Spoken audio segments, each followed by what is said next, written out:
everyone. Thanks for joining us for another episode of Taz Talks. Today I'm joined by the amazing Eva Pope.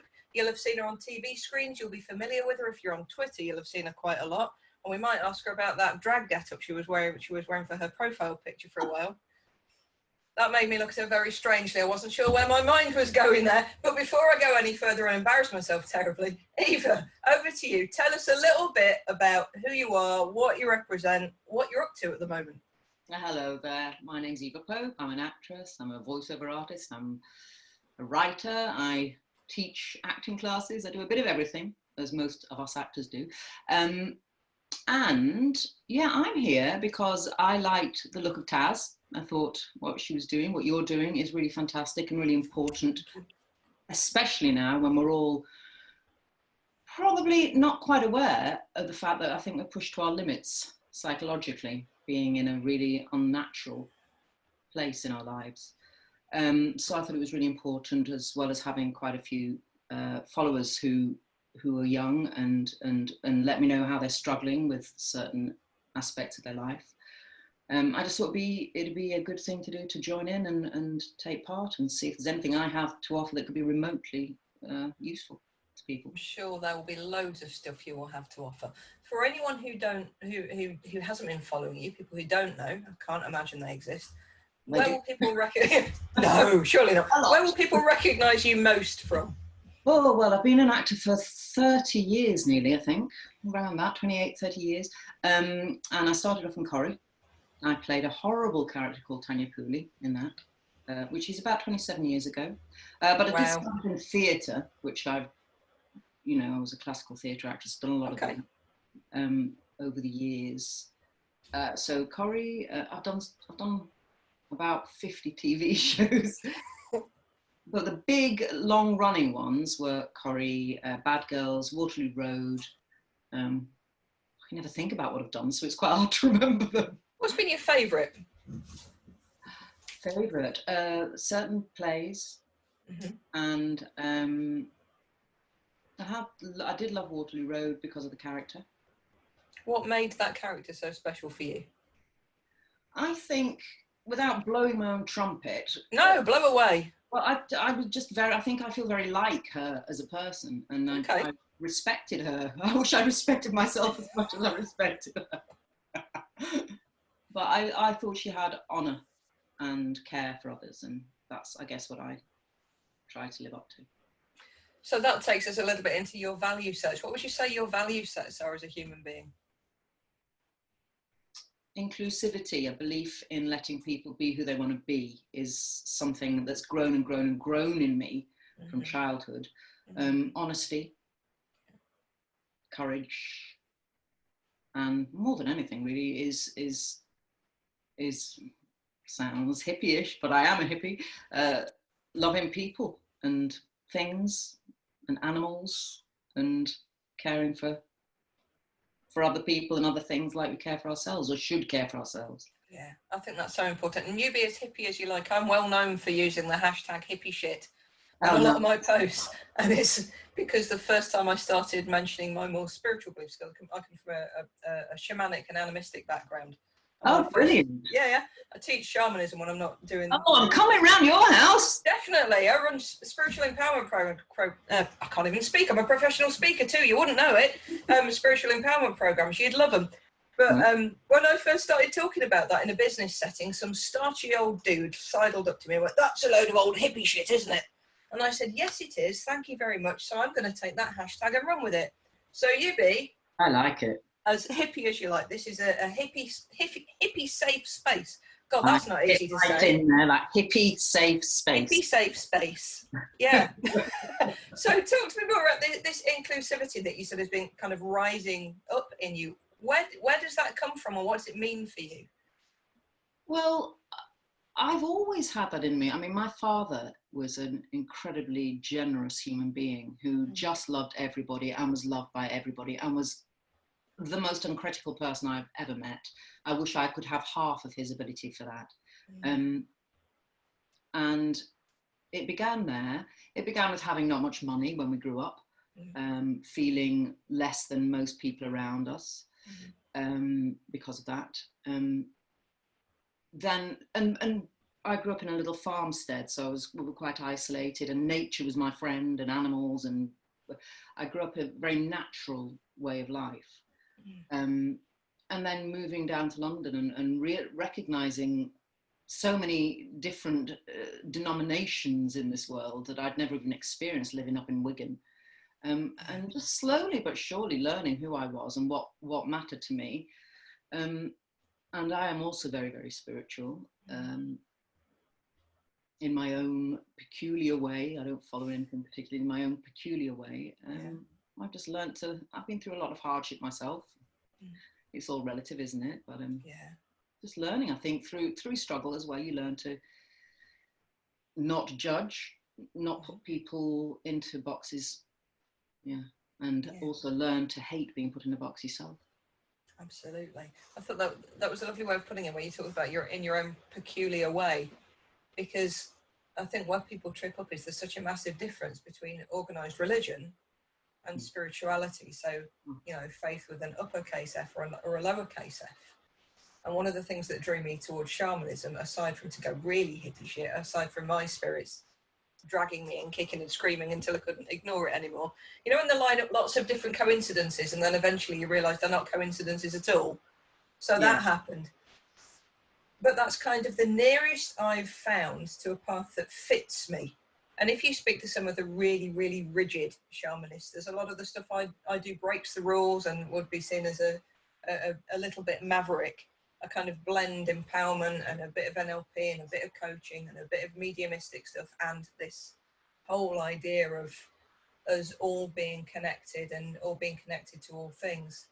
And I don't know about you, but I think that's one of the things that lockdown has really brought home to me, that although I've always been very aware of nature, of the natural world, I've always been a bit of a tree hugger, just recognising how much more the birds are singing in the garden now. Totally. It really you is. Like the sister I've never had. I know. Fancy that. Sister from another mister. Fancy that. But isn't that wonderful? There's something about something as simple as birdsong can just make us recognise what we've been missing. And you'll get some of the people who are really left brain will be going, "Shut up, I'm trying to sleep." But I'm like, no, let the dawn chorus wake me up. It's so beautiful. If something that really is separate to us, like the early morning song of a bird, can light something up in our hearts, how can we possibly not recognise the interconnectedness of everything in the world that we live in? Absolutely. And how, for instance, I'm in London at the moment, how bird song and foxes being much more brave, and squirrels overrunning the gardens, and geese and ducks wandering in streets that are normally full of cars. How can that not bring people peace, a sense of peace, a sense of awareness that when you take the human kind into a place of forced peace, and the natural world that we depend upon rises up and starts breathing again, how can you not see that this is a good thing? I'm not saying I want to spend the rest of my life in lockdown, but I really think there's so much to learn. And I know everyone's saying that, so I don't want to sound like a knobhead, but there is so we can be twin knobheads, that's okay.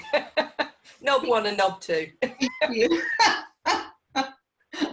You can only speak for your own experience, and certainly the first couple of months I felt liberated by being quiet and actually not forcing yourself to do stuff, and just letting it all come in and see what was coming in. And do you know what I mean? Just let it come through. And how's that been for you as a performer, if you like? Because I'm naturally quite an introvert. I've had to kind of learn over the years to appear more extrovert so that I can take the message that I have and get it out to more people.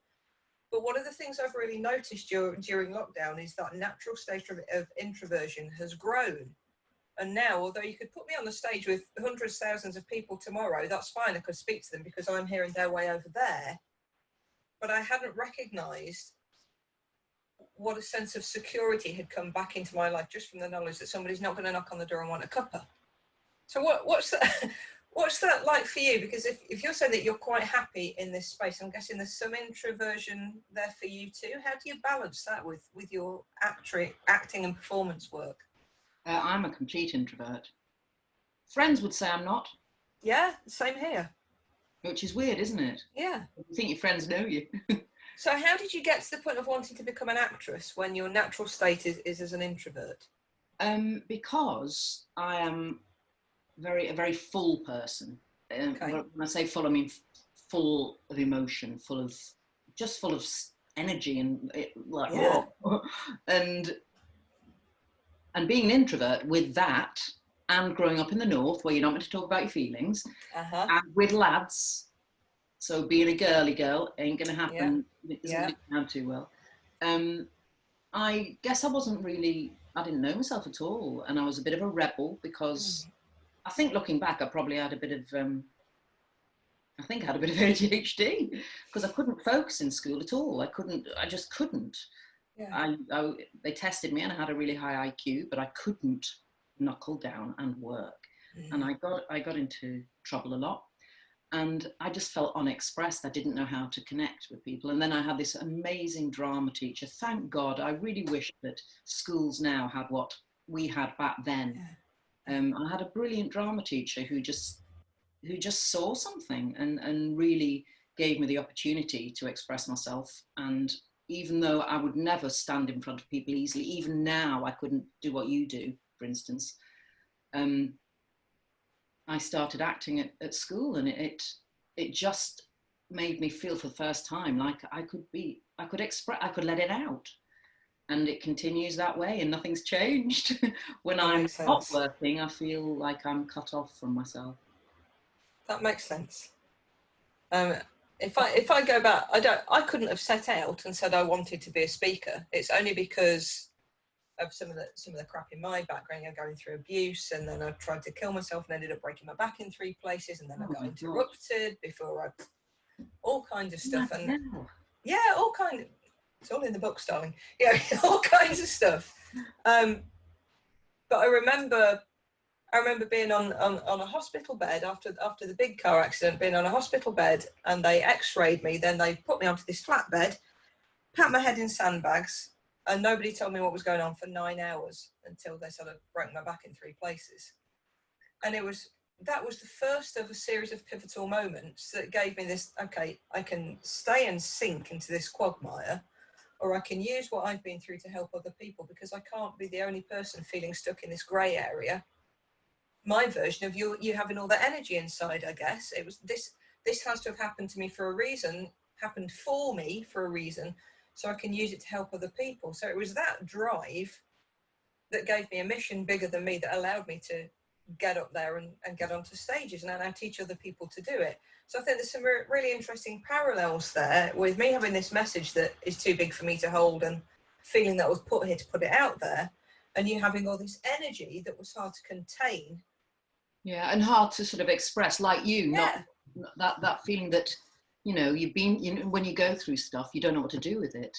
Yeah. An actor, certainly as an actor, you discover that all that stuff is really useful, and that you can put it into characters. And I don't know about you, through going what you just expressed, you do start to be able to see other people more clearly, and you take more time to really see other people and to actually care about who someone is, and stop just being in your own train and be able to connect with others so much more easily when you've been through stuff like that. And for me as an actor, it is so useful, because you find there's levels that you can go to in creating characters which only come from yourself anyway, but you've got more experience and you've observed people, and the desire to connect with people, like you connect with the people you talk to.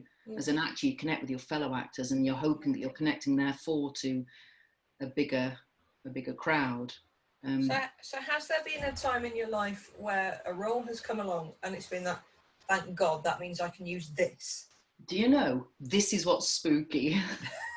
It's so spooky.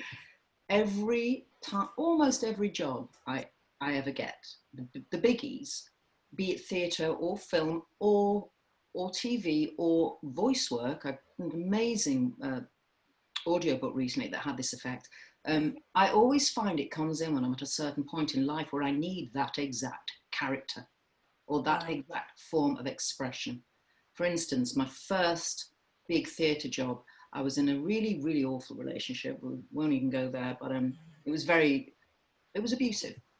And I suddenly got this offer to play this lead role in a gorgeous theatre in the Round, up north, Stoke-on-Trent Theatre in the Round, New Vic Theatre, and playing a character who was almost exactly how I was in my life at that time. And I did the job and ended up staying there a year. And the character was honestly like a purging to play that character. It was a sent to me, and that happens consistently. Did that help you to get out of that situation? Yes, I left. I was able to break away and leave. Yeah. It's amazing, isn't it? You know, when the opportunities... A lot of people will be scoffing, won't they? A lot of people will be scoffing, but you can only speak for yourself. And the people that will be scoffing are not the people that need to be listening, so that's fine. Oh, fair enough. Bye. Unless you're willing to learn, you can either be willing to learn, or you can be a massive arsehole. It's your choice. You know? Or an arsehole and only got bigger. We all meet them occasionally, and they're all sent to teach us something. So to come back around to mental health, we were talking a little bit before we went live about this idea that, because I mean, it's an unreal situation, isn't it? I remember just before lockdown happened, doing a business podcast with a mate of mine, and we were both doing it's just like flu, don't be silly, nothing can happen, they can't lock us all down, and then, oh shit, they are. And this massive turnaround. But it's been a really, well, it's like we're trapped in, you know, it's like The Walking Dead meets supermarket sweep at times, isn't it? To be honest. But because of the bizarre situation, I think so many people are struggling, so many emotions are coming to the surface, and that covers everything from people who are stuck in dreadful abusive situations where they don't have an outlet, through to people who through to people who are struggling with their mental health, and that's such a massive spectrum, you know, everything from low level anxiety and depression right up to those that we used to call psychosis. It's such a huge umbrella, right down to those people who are stuck on their own and who are just struggling to be in their own space. But that heightens things, doesn't it? We were talking just before we went on air about people who are kind of walking around with a hammer and looking for nails. This is polarizing things. We spoke briefly about J.K. Rowling, and you and I probably have slightly different opinions over different parts of that, and that's okay.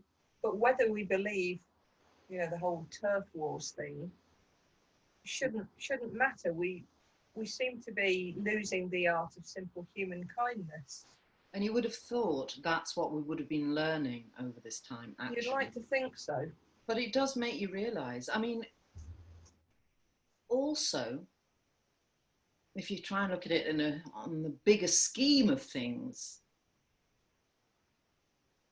Black Lives Matter would not be happening now, and to such an obvious and powerful extent, and people would not be as connected to it and as forced into looking at themselves and their own prejudices. That would not be so powerful if what was going on now, lockdown, wasn't in place. And it's taken this, I mean, we can't say that it's a new issue, can we? You know, racial bias, racism has been going on for years and years and years, and yet suddenly we're taking notice. We have to. And the J.K. Rowling thing, and various things, we're being forced to listen and behave in a human way, fingers crossed. Or there's the other side of it. People are I think people have been thrown so off kilter with the lockdown that certain people are reacting extraordinarily, both in a negative and a positive way. And that's the thing, isn't it? People are reacting rather than responding. There's a lot of knee-jerk reactions going on here. It's so easy to look at things on social media and to pick a side rather than going, hold on, let's just pick this apart a little bit.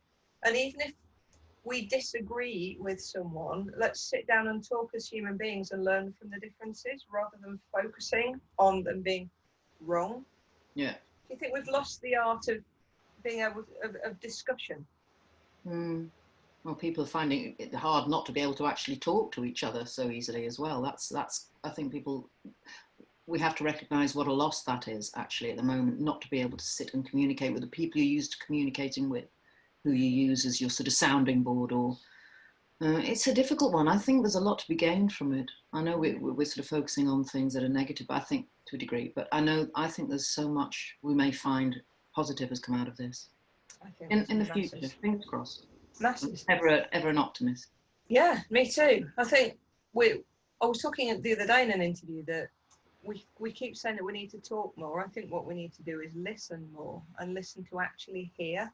So we all think that we can listen, but we listen to react, we listen to respond, we listen to reply, or we've got one ear on the conversation and the other wondering if we've remembered to take the chicken out of the freezer or the tofu in my case. And me. Yay! God, this is just uncanny. Separated at birth. Whoa! Hey. Are you a vegan? Yes. Oh, girl. How long for? Oh, it's got to be coming up to probably 3 years now. Same as me. Oh my goodness, this is just weird. I went vegan about 3.5 years ago and persuaded me to, and well, I was close to it anyway, to be honest, and never looked back. I'd always been a really confirmed carnivore. I was the one who'd ask for a mixed grill and say, hold the chips and give me more meat. But then my wife was diagnosed with multiple sclerosis and she started to relapse and she couldn't walk properly. We started working with an amazing guy called Adam Stevens, who said, look, just try going plant-based, oil-free, whole food. And within 2 weeks, she was walking again, literally. Oh, God. Yeah, really, within 2 weeks. How is she now? Fine. If she's eaten badly, so sometimes we cheat on the oil free because if you eat out, it's very difficult sometimes. But if we've been a bit naughty with food or she hasn't drunk enough water, she'll start to notice she's getting a bit of fizzy feet, as she calls it. But then it goes again. So can you not eat nuts and stuff? Yeah, we do eat nuts and stuff occasionally. We shouldn't do, but it's just overload. So if I do a stir fry, I'll cook in lime juice or with water rather than oil, for instance. But you can eat stuff that has oil in it, say an avocado, for instance. Yeah, just not pouring in lots of artificial oils. Okay. Yeah. So. Wow, I have to say, I get that with my health. It's really improved since being vegan. Took a while actually, but really so many symptoms that I used to have disappeared. Arthritic symptoms, for instance. Wow. Amazing difference. Crazy. And again, another environmental impact. Massive. And also our little animals aren't being scoffed. I know. That tastes good when I was a kid. That's one of the things Asher says. She doesn't have to feel guilty now if one of the pig trucks goes by. Oh. She'll wave and say, "I don't eat you anymore." I mean, we're laughing, but it does make you. It does grow more and more supportive of that, doesn't it? It does. But then there's those grey areas, aren't there? I was talking to Adam, the same Adam on Twitter last night. He was saying, "Don't go to zoos." Whereas the day before, Asher and I had actually said, "Should we go to one of the smaller zoos and just try and put some cash back in now they're reopening?" Because it's wonderful, isn't it, to say things like boycott all zoos, but if we boycott all zoos, then what's going to happen to the... Yeah, so that's another area for another day. Anyway, let's bring it back around to mental health, which we've kind of skirted. Yeah. We could just talk for hours. This is cool. You've been through some of your own kind of wobbly bits online. You've had a bit of flack, which is how we started talking about JK before. What's it been like for you during lockdown, having to deal with all of that? Because I know some of it, without going into specifics, is kind of bubbling away under the surface. And again, while we're online, the problem with online conversations is the algorithms literally polarize us further, because they will show us more and more views of people who think in the same way as us. So some of our idiosyncrasies or some of those things that we might think that's not quite right can become normalized. It can build things up to another level. How have you managed being locked down while you've got that underlying level of online abuse, I guess, going on? How have I managed? Well, at the same time as it reaching its height, my daughter gave birth to my first grandchild. So that was a real light to have around. She's absolutely gorgeous, and I was at the birth and it was amazing. Oh, wonderful. So I now have a 6-month-old grandchild, a 6-week-old grandchild. And there's another one you don't know about. Very young. So that was helpful. Also, being someone who doesn't do a great deal of social media anyway, that helped. Yeah. I'll tell you what, because it was people saying stuff that was so immature, and still are saying it. I think anyone with a half a brain would realise it was coming from a childish place in these people who are doing what they're doing. However, it can make you feel very threatened. But it also maybe you have to learn to step back and go, hang on, what matters? Let's take this back 5 years, 6 years, however long it was when we all started to join Twitter and Instagram and stuff. What did I do then? What mattered then? Who did I turn to for approval, as support? It certainly wasn't a load of strangers. And some of those strangers are incredible, and you start to make good friends, like meeting a like-minded person like you. Yeah. But the ones that are abusing you have their own issues that are obviously a trauma for them somewhere inside. And if I can be big enough to go, hang on, I'll just not take this on. I'll turn my back on it and focus on the positive in my life, and go back to what it was like before we all got so hooked on needing to be approved of on these mediums. And I guess that's what I've been trying to tell myself. I'm not saying I don't wake up and see horrible messages and think, oh God, not again. Yeah. And, you know, it wasn't nice having to get the police involved. I felt a right fool, to be honest, coming from the north and being a tough cookie, supposedly. I thought I should be able to fight my own battles, but I don't know. It's something, there's a lot to be said for the old ways of being able to turn to a friend, pick the phone up and talk to a friend and say, who am I? I'm lost. I've lost my way. I'm feeling down. I'm feeling depressed. Help me. Rather than a lot of us having to go online and state what we're doing with our lives. And if we get a negative, it could stick you over the edge. Yeah. It's so easy though, isn't it, to focus on the negatives? So easy. We can get Caroline. Anyway, I don't want to talk about it. We can have a whole room full of support, and we'll focus on the Wonder Centre. Why do we do that? We can all do that, especially if you are, if you don't have a huge amount of self-confidence, like I don't have a huge amount of self-confidence. I have some self-belief and knowledge of what I'm good at, but self-confidence can be shaky, can't it? It can. And, I mean, I've had many a friend, I don't know about you, but I've had many a friend who said, 10 people have just told you how great you were then. You've had one sort of ambiguous remark and that's all you can think of. And so true. Yeah. We are all the same in that way. I talk a lot about flipping my negatives. And one of the things I do now whenever I'm delivering a talk is I will deliberately try and scan the audience and find the one person who looks like they might be the pain in the neck or the person who's just not getting it. Because if I can focus my attention at making that one person smile, I know by default I've got everybody else. Wow. That's confidence. Is it confidence, or is it wanting to make the biggest impact that I possibly can? Well, when that desire overrides fear of the self, then yes, absolutely. Yeah. And that's it for me. What's the message? What's the mission? What am I here for? And if we can make that bigger than ourselves, that for me will get me out of bed on the bad days. But another point I just wanted to pick up on that you raised was when you felt you had to call the police in. I think that's we can take that into so many different areas as well, because people don't ask for help when they need to. People have this issue with believing that they are weak, and that doesn't matter whether it's calling the police or calling a friend or calling Samaritans or calling their doctor, whoever it is. There's this perceived weakness. So I think there's something to be said there for having the courage to do that. I think it's just people can feel weak. They can feel unworthy of help. They can feel afraid of what the repercussions of asking for help might be. They can feel threatened from other people if they find out they're asking for help. They can feel like nothing can help them.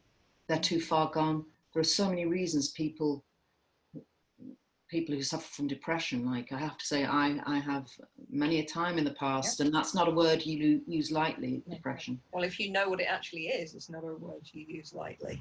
No. But yeah, I guess if there's any message I'd like to get out today while we're doing this is ask for help. Yeah. Ask for help, because 950 times out of 1,000, trying to add that up quickly, it's going to be the right thing to do, and you're going to improve from it. But yeah, so I empathize with people who struggle to ask for help, because I'm like that. I've been there, you know, I was rattling with antidepressants for years before I hit breakdown, and I can look back at that time and so I'm so grateful that it happened, because it sounds such a cliche, but that breakdown was my breakthrough, because it allowed me to rebuild in the shape that I wanted to be, rather than in the shape that society had tried to fit me into. So aside from asking for help, in terms of this lockdown situation, lots of people are struggling. What would be your kind of top tips to just help people get through the day and try and find the positives?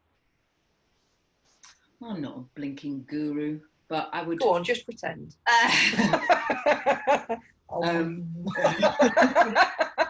Well, actually, do you know what? We're laughing, but I have turned to listening to meditations on YouTube. And if I can't sleep at night, sticking on some meditative sleep music, guided meditations. Some of them sound ridiculous and make you laugh. You just got to go through the many thousands to find what you can actually, go with. I've been getting up and doing exercise in the mornings on YouTube, again on the telly, doing Pilates, stuff that involves breathing, and trying to eat really healthily and talk to friends. Loads and loads of Zoom things with people, talk to people, and I've got friends who are living on their own and are in need of that facility so much, to be able to see someone's face and talk to them right now. I think it's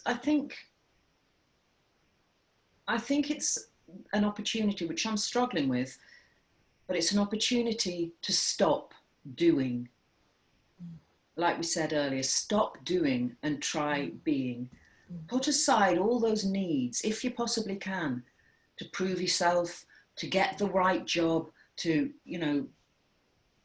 gossip, to whatever it is that gets you going usually. See what's behind all that. And that's what I've been doing. And it's not been easy. And I've been feeling crap at times. And at other times I've been feeling absolutely liberated and feeling really, really strong in myself just by sitting and being and finding out about me again, finding out who I am, what I want, slowly but surely. I'm not there yet, but, I think once we're released back into what we consider real life to be,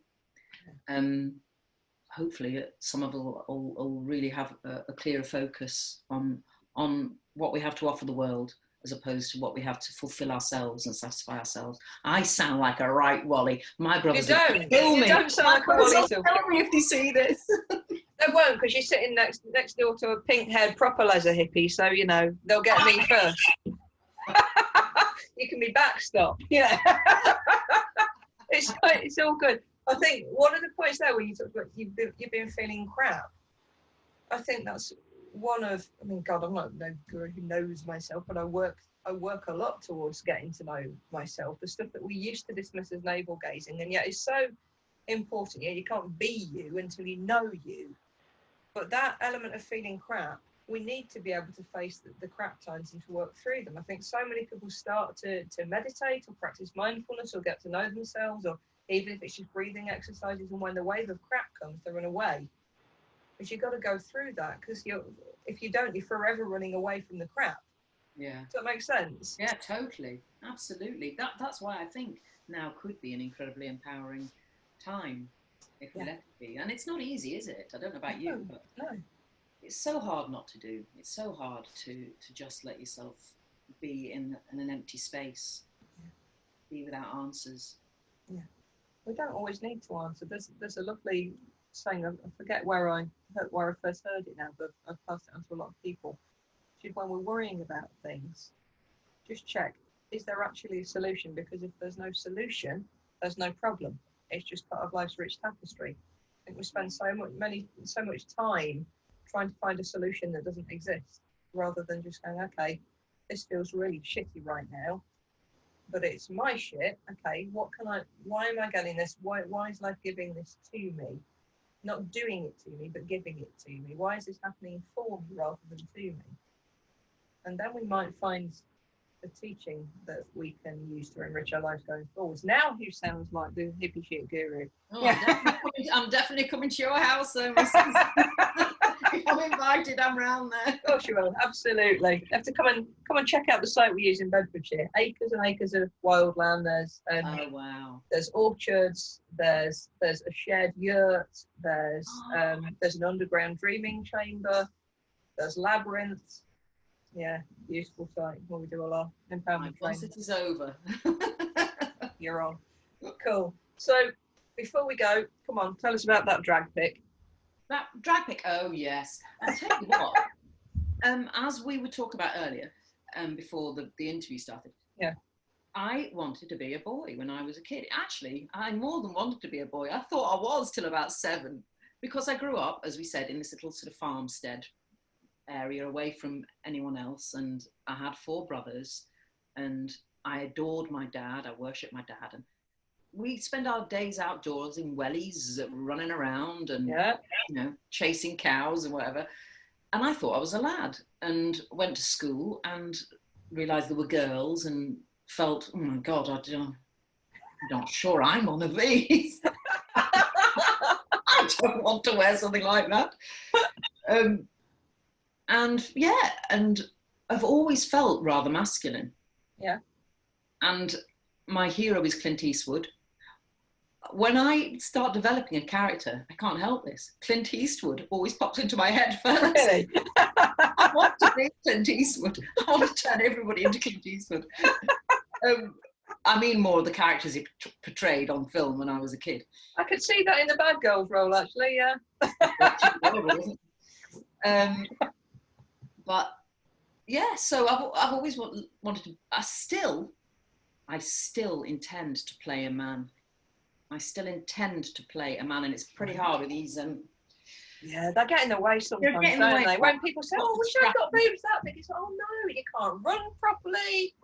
If you put your keyboard on the lap, you hit the space bar. Maybe that's just me." Yeah. So I decided when we had this quiz night at my dear friend, best friend since I was 9, Nicola.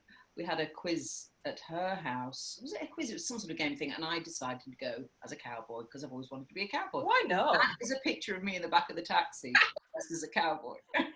How did the taxi driver react? I can't remember. It was about 10 years ago. Well, good for you. Maybe we should all do that. Maybe we should have a Zoom drag party and we'll all just send our pictures to Twitter. Let's all do that. Or maybe the whole of the country should have a day being other than we think we are. Dressing as, I'll be an alien. That's one of the exercises we sometimes run on our 1-year and 3-year spiritual empowerment groups, is to get people to go out and make their appearance very different. I think it doesn't have to be permanent. You don't have to go and lop all your hair off or get plastic surgery, but just dress differently and go out 3 times to the places that you would normally go to, but not make any reference to the fact that you're dressed differently, and see what happens. And very often people won't even recognize you. It's fascinating the stuff that it brings up for people when they get out of their comfort zone and into a different character, but in a normal setting. They can really learn a lot through doing that. And also, if you're someone who knows that person, you're going to see them differently, listen to them differently, connect with them differently. Yeah, it's interesting, that. Yeah. I once did it. I once went out dressed in a clerical shirt to the local supermarket, and where I'd normally get ignored, the little trolley man came running to me. "Do you want a trolley, Vicar? Do you want a trolley, Vicar?" I didn't have pink hair at the time, so I was my natural blonde then, so I could get away with it. "Do you want a trolley? Here's a trolley, Vicar." "No, don't pay for it, Vicar. That's fine. Just have a trolley." Other people were wandering me around, literally wandering around the frozen food aisles, peering, "Oh, peas tonight. You having peas tonight, Vicar? Oh, it's lovely to..." Oh, I'm getting a vicar's outfit. That sounds great. My wife was absolutely having kittens. What happens if somebody collapses and you need to do the last rites? That's fraud. You can't do it. You'll get into trouble. Of course you could. Yeah, Baby's fine. Wherever you want to go, you're going. Bye. Have fun. Send me a postcard. Anyway, right. So in summing up, God, this has probably been the most tangents in any one chat ever. Welcome to my world. Well, mine too. Kindred spirits. So what's the one message you'd like to leave people with before we sign off? Goodness. Well, we're all trying to learn about being kind right now. And even the best of us who feel that we are kind constantly and open to everybody and unjudgmental and, you know, we'll dig down and find things in ourselves that counteract that, and that we have blocks against people and ways and of being. I guess just to be kind, sit with yourself and really examine in that difficult way sometimes who we really are and what prejudices we might have, and try and pull them apart, and let's walk back into this world when we're allowed to and it's safe to, not necessarily when the government says we can. Let's walk back into this world more open people, and like you said, and like I teach with my acting classes, to listen and to be present with someone and to really take them on with an open heart rather than immediate judgment and not really listening, waiting for your turn to speak. Let all that go and just be a bit. Now I'm really in knobhead. I think that was beautiful. Eva, if people want to find out more about you, follow you, what are the best places for them to track you down in a safe, non-stalkerish way? Well, on Twitter or Instagram, really. I'm not on it that much, but more at the moment because there's less to do in life. So yeah, happy to respond to people. Thank you so much. This has been an absolute pleasure. I look forward to keeping in touch with you in future. Thanks, Taz. Me too, genuinely. Yeah, me too. Absolutely. Cool. Right, I'm going to take record off, and we'll have a quick chat before we go. Thank you so much. Take care. Yeah. Bye bye.